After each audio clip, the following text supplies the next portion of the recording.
안녕하십니까. 이대한경제TV 원종호의 고수집계 6번째 시간입니다. 오늘은 IMM 인베스트먼트의 김병원 전무님을 모시고 다소 지금까지 다루었던 거에 비해서 좀 특이한 주제이긴 한데 폐기물이고 또 앞으로 또 그 여러 가지 ESG와 또 맞으면서 여러 가지 수익률도 높고 성장률도 높은데 거기에 대해서 한번 심도 있게 투자자 관점에서 한번 어떤 폐기물 시장이 어떤 건지 한번 파헤쳐 보도록 하겠습니다. 먼저 전무님에 대해서 좀 모르는 사람들이 많을 것 같은데요. 간단하게 소개 부탁드립니다. 저는 IMM 인베스트먼트에서 현재 인프라 부문 본부장을 맡고 있고요. 제가 2016년 4월부터 IMM 인베스트먼트하고 같이 일을 해오고 있습니다. 그 이전에는 KB 자산운용이라는 회사에서 근무를 했었고 KB 자산운용에서도 인프라 부문을 담당을 했었습니다. KB 자산운용에서 주로 투자했던 영역은 정부하고 계약을 해서 독점적인 지위를 갖는 도로라든지 항만, 철도 이런 분야의 투자를 주로 많이 해왔었고요. 현재 IMM 인베스트먼트 와서는 방금 이제 소개해 주신 폐기물 분야, 그 외에 뭐 꼭 폐기물 분야만 투자하는 건 아니지만 뭐 ICT 분야라든지 또 뭐 클린 에너지라든지 이런 부분도 투자를 하고 있는데, 현재는 이제 그 시장에서 이해를 하실 때 IMM 인베스트먼트는 인프라 부분, 특히 폐기물 투자 부분에서는 상당히 강점을 갖는 것으로 이해를 하고 있으시더라고요. 조용하게 성장을 했습니다. 그래서 그쪽 영역을 제가 잘 지금 뭐 성장시키고 있는 그런 단계에 있는 사람이다라고 이해를 해주시면 되겠습니다. 네, 기왕 뭐 본인 소개하면서 또 IMM 인베스트먼트로 또 옮겨 오셔가지고 크게 지금 성장시키고 있는데, 그럼 IMM이란 말은 뭐 사모펀드 회사로 좀 많이 유명해졌지만 인베스트먼트는 그러니까 IMM하고 인베스트먼트를 좀 소개해 준다면 어떻습니까? 예, 이런 기회가 있을 때 좀 저도 설명을 드리고 싶었는데, IMM이라고 하는 브랜드를 사용하는 회사는 두 개 회사가 있습니다. IMM 프라이빗 에쿼티라고 하는 회사가 있고요. IMM 인베스트먼트, 즉 제가 지금 소속되어 있는 회사가 있습니다. IMM이라고 하는 브랜드는 1999년에 처음 만들어졌습니다. 그때 여러분의 이제 파운더들이 이 회사를 설립을 하셨고, 그 회사의 모태가 되는 회사는 현재 남아있는 이 IMM 인베스트먼트가 모태 회사입니다. 제가 알고 있기로는 2006년 정도에 프라이빗 에쿼티라는 회사를 분사시켜서 우리가 주로 알고 있는 사모펀드라고 얘기를 하는 PEF를 운용하는 회사를 별도로 만들었고, 그 회사가 과거에는 IMM 인베스트먼트와 하나의 그룹 회사로 움직였었지만 얼마 전에 계열 분리를 했습니다. 그래서 지금 완전히 다른 회사입니다. 그 회사는 이제 시장에서 많이 이해하고 있는 이제 대형 뭐 MBK라든지 한행컴퍼니라든지 사모펀드의 큰 돈이죠. 이런 회사들하고 어깨를 나란히 하는 그런 프라이빗 에쿼티 펀드를 운영하는 회사고, IMM 인베스트먼트는 물론 이제 과거에 여러 가지 일들을 해왔었지만 지금은 중심이 되고 있는 영역은 벤처 캐피탈을 중심으로 해서 투자를 하고 있는 회사입니다. 즉 새로운 기술을 가지고 성장하려고 하는 그런 기업인들이 성장할 수 있도록 도와주는 그런 역할을 하는 회사고요. VC 개념이 강하네요. 그렇습니다. 그럼 오늘의 주제인 폐기물 시장에 대해서 좀 본격적으로 한번 대화를 나눠보시죠. 그럼 처음에 어떻게 관심을 갖게 된 거는 어떻게 된 겁니까? 주로 많이 하다 인프라 부분 많이 하다가 IMM이라고 하는 브랜드는 이제 도전 정신도 있으면서 그다음에 안정적인 영역도 잘 찾아내는 그런 이제 이 브랜드를 가지고 있는 회사이기 때문에 이 영역을 한번 봐라라고 하셨고, 그런데 뭐 제가 속해 있는 영역이 이제 사회 기반 시설, 인프라 쪽을 투자하는 회사의 영역을 담당을 하면서 이 인프라라고 하는 기본적인 특징은 생활, 산업 거기에 꼭 필요한 필수 시설이거든요. 당연히 폐기물도 필수 시설이겠죠. 그렇죠. 우리가 먹고 버리는 것, 쓰고 버리는 것들을 잘 처리를 해야 되니까 그 필수 시설이 갖는 주요 특징은 꾸준하다는 겁니다. 안정성을 기본으로 가지고 있다는 거죠.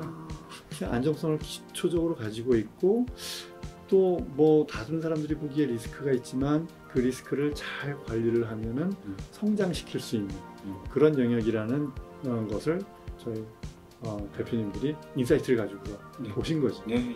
저도 동의하고 그래서 여기에 관심을 갖기 시작했습니다.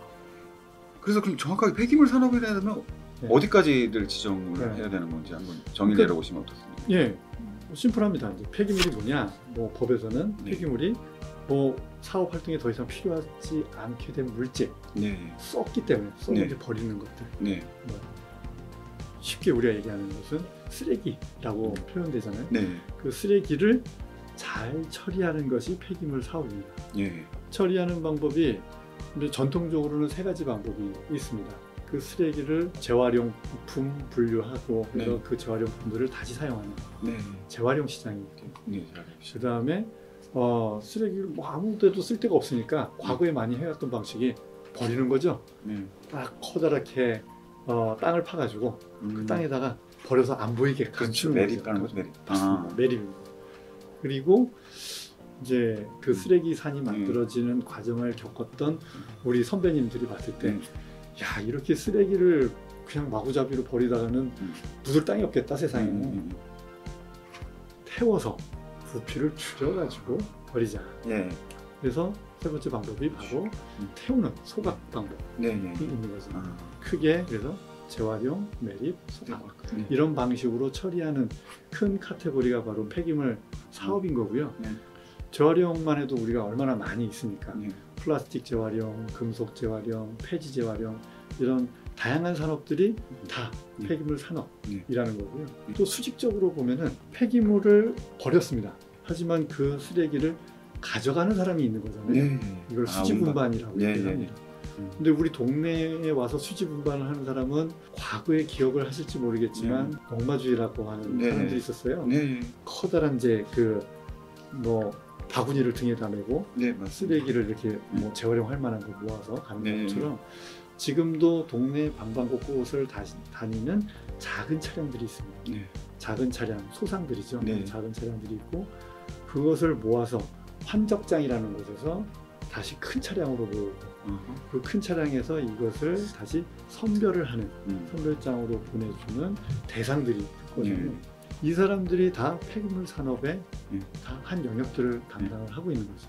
그러면 진짜 왜 투자자들이 이쪽 폐기물 시장으로 눈 돌려야 되는 건지 어떤 장점이 있는지도 한번 여쭤보고 싶습니다. 네, 그러니까 앞서 제가 말씀드렸던 게 첫 번째 특징 안정적이다. 네. 있습니다. 그 다음에 두 번째 특징이 안정적이다. 다른 사람들이 외면하고 있었던 거죠. 네. 그러니까 우리가 보통 수익을 잘 내려고 하면은 선도적으로 가야 되잖아요. 어느 네. 시장에. 네. 결국 아무도 안 보고 있었던 시장에 먼저 진출을 하면 이게 기회가 있는 거죠. 기회가. 그렇죠. 근데 거기에 더해서 이 폐기물 시장은 이제는 점점 중요해지고 있다는 거죠. 우리가 버리는 쓰레기가 어떻게 처리되는지 점점 관심이 높아지고 있습니다. 내 주변에서 뭐 이상한 냄새 난다, 큰 소리가 난다, 공기가 안 좋다 이런 거에 점점 모두들 민감해지고 있습니다. 그러면 그것이 무엇에서 나오느냐? 다 폐기물 처리하는 과정에서 나오는 것이기 때문에 폐기물 처리 시장이 점점 중요해지고 거기에 가치가 올라갈 수 있는 포텐셜이 나오기 시작했다는 거죠. 그 다음에 세 번째로 본다면은 진입 장벽이 높다는 것에 대해서 얘기할 수 있습니다. 맞습니다. 이중적이죠. 우리는 깨끗하게 살고 싶으면서 쓰레기를 누군가 잘 처리해 주기를 원하면서 그렇죠. 내 옆에 쓰레기장이 있기는 원하죠. 그렇죠. 님비라고 맞습니다.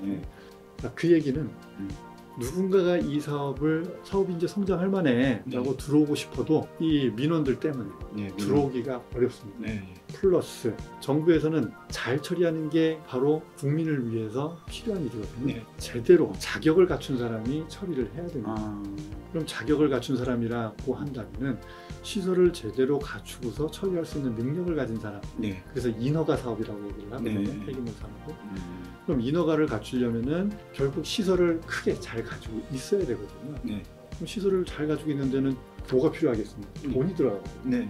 대규모 투자를 할 수 있는 능력이 있는 사람. 그러면은 대규모 투자도 필요하고 민원도 해결해야 되고 그것을 해결할 수 있는 능력자와 위치를 찾기 어려우니까 새로 만들어지긴 어렵고 기존의 사업자는 폐기물 사업도 똑같이 독점력을 자연스럽게 갖게 되는 영역이 되는 거예요. 그리고 마지막으로 얘기하는 게 이제 ESG라고 하는 게 이제 예. 시장에서 많이 화두가 되고 있습니다. 굉장하죠. 환경을 생각을 하고 사회에 기여를 해야 되고 그리고 내부 통제를 잘해서 부정이 일어나지 말아야 되고 네. 이게 ESG의 핵심이거든요.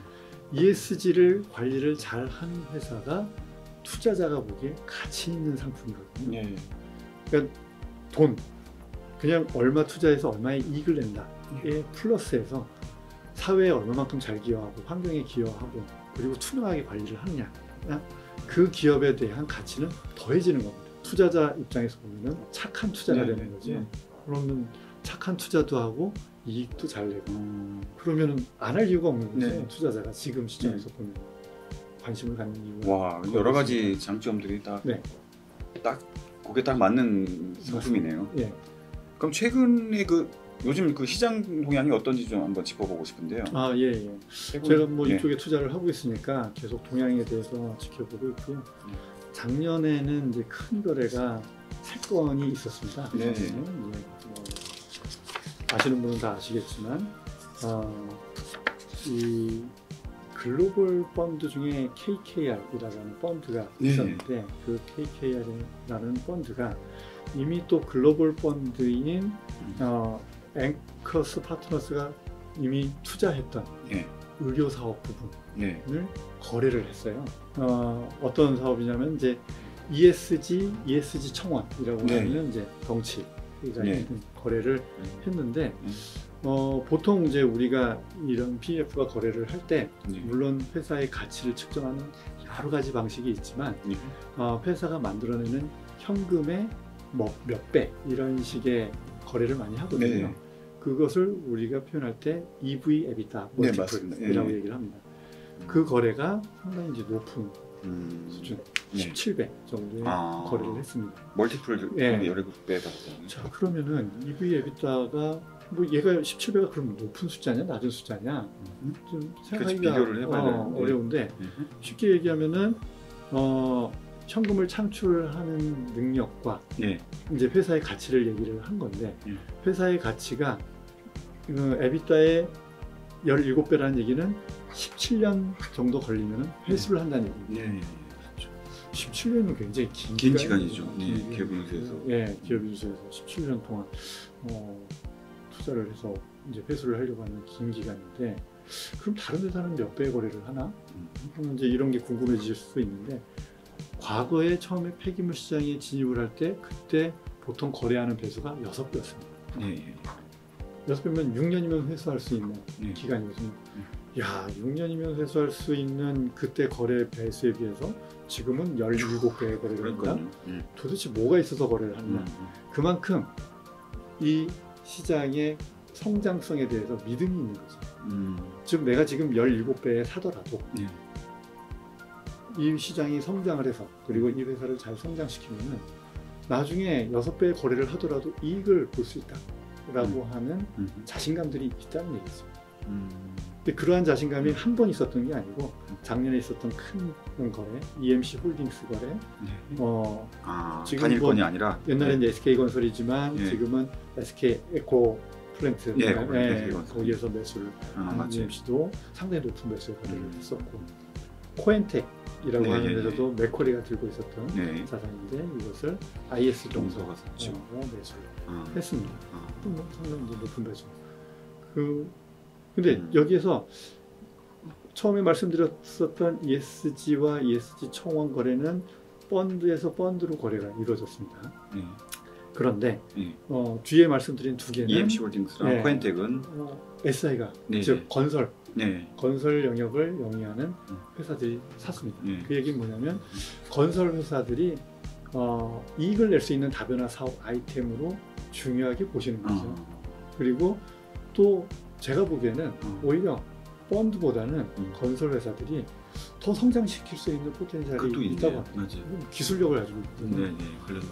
이미 이제 잘 운영되고 있는 것을 가지고 있는 기술력 가지고 좀 더 세련되게 만들고 이쁘게 만들면 거기에서 나오는 수익은 훨씬 더 배가 될 수 있기 때문에 그 SI들이 팔기 위한 목적이라기보다는 예. SI들, 건설 회사들이 회사의 영속성을 더 향상시키는 목적. 건설 폐기물도 많이 나오니까. 물론 그치. 건설 폐기물하고 시너지도 있습니다. 그치. 그 시너지 있는 영역도 있고 그리고 말씀드렸듯이 건설 회사들이 이 수주라고 하는 변동성 있는 시장 안에 있다 보니까 예. 주식시장에서 그다지 인기가 있지는 않습니다. 그렇죠. 예. 근데 이런 안정적인 운영 캐시플로우 사업이죠. 이 운영 사업. 그리고 말씀드렸듯이 ESG 예. 환경 영역 투자를 한다라고 하는 그럼 좋은 채권도 기업. 맞아. ES 채권도 발행할 그렇죠. 수 있는 ES 채권 발행해서 자금 조달도 저렴하게 네. 주가도 올릴 수 있는 자금 조달 네. 여러 가지가 많고. 그런 효과가 예. 있는 거죠. 자, 어떻게 폐기물 기업을 인수해서 네. 성장시킬 수 있는지 그런 노하우도 많이 갖고 계실 것 같은데요. 네. 비결을 한번 예. 설명해 주시면 어떨까요? 그러니까 처음에 이제 이런 저희 같이 PF를 운영하는 네. 사람들이 어떤 기업을 인수해서 네. 가치를 올려서 네, 맞습니다. 사실 이제 뭐 더 잘 관리하실 네. 분들에게 매각을 할 때 네.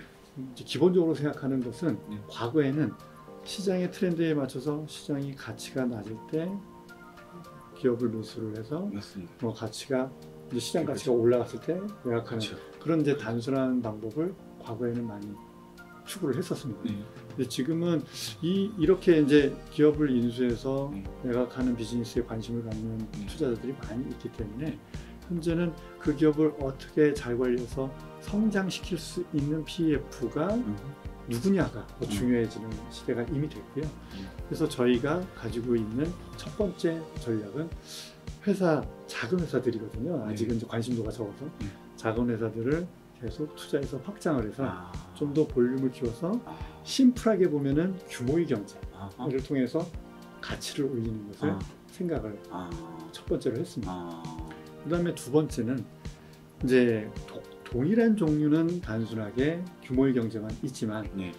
이제 이 회사와 연관이 되어 있는 전후방 사업이 무엇이 있을까? 네. 이것을 고민을 해서 시너지를 올릴 수 있는 사업들을 더 추가 투자해서 하나의 그룹으로 묶으면 그렇죠. 그 시너지 효과에 의한 가치 상승이 있지 네. 않을까라고 생각을 해서 그런 컨셉을 가지고 저희가 환경사업에 투자를 시작을 했습니다. 그래서 실제로 어떻게 했느냐, 뭐 저희가 이제 투자한 회사는 너무 이제 제가 이름을 밝히면 광고하는 것 같아서 이제 이름은 말씀드리지 않겠지만 그 회사를 처음에 저희가 매수를 할 때는 또 저희도 이제 조심스럽잖아요. 조심스럽고 최초 이제 그 IMM에 투자를 하는데 말씀드렸듯이 IMM의 첫 번째 원칙은 안정적인 투자를 해야 되니까 좀 더 이제 그룹화되어 있는 덩치가 큰 회사를 먼저 인수를 했습니다. 네. 덩치가 큰 회사를 인수를 해서 그 회사에다가 무엇을 붙이면 더 좋을까? 회사가 가지고 있는 능력이 무엇일까? 라는 것을 탐구를 해서 라이센스를 늘리는 작업을 먼저 했습니다. 네. 처리 능력을 더 늘리는 거죠. 그럼 가치가 올라가는 거니까 처리를 더 많이 할 수 있으니 처리 능력을 올리는 작업. 그 다음에 넥스트로는 어떤 회사가 이제 전후방 시너지가 있을까? 그래서 하나의 사업 뒤에 무엇이 있으면 좋겠다라고 생각을 해서 해산 페알칼리 같은 어떤 다른 종류의 라이센스를 추가로 취득하는 작업을 했습니다. 그러면 아까는 얘기할 때 신규로 사업하기가 어렵다고 했는데 너는 어떻게 하느냐? 무엇이냐? 바로 옆에다 하는 거죠.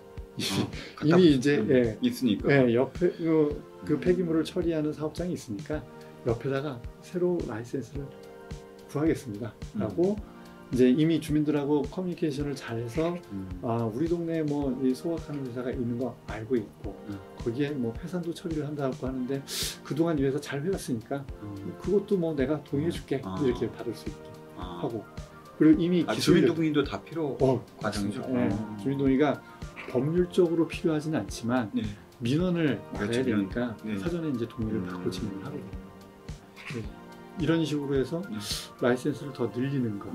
그리고 저 기업이 혼자 있을 때는 어려운데 우리 그룹하고 같이 묶으면은 시너지를 내겠다 하는 그 기업에게 뭐 거기서 이제 그 기업 오너는 어려움을 겪고 있으니까 팔아치고 싶으신데 그럼 저희한테 파세요. 우리는 가져와서 좀 더 시너지로 높여서 붙일 수 있으니까 그러네. 우리가 볼트온 전략이라고 보통 얘기를 합니다. 이것을 어떤 전략이? 이제 볼트온이라고 해서 볼트온. 볼트를 딱 껴서 예. 더 이 능력을 이제 배가시킨다. 그리고 회사를 하나 더 붙인다. 붙인다. 네, 이런 볼트온 전략이라고 합니다. 이런 형태로 해서 이 회사의 가치를 계속 올리는 플랜을 그러네요. 세웠고 그 플랜대로 계속 지금 잘 이행을 하고 그렇죠. 다니고 예, 있습니다. 예.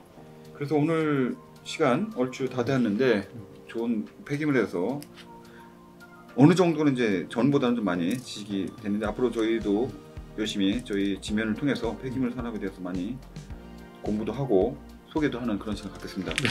오늘 관심 가져주셔서 예, 예. 저는 제가 고맙습니다. 아니 바쁘실 텐데 오늘 귀중한 시간 내주셔서 고맙습니다. 예. 네, 이상으로 마치겠습니다. 감사합니다. 네.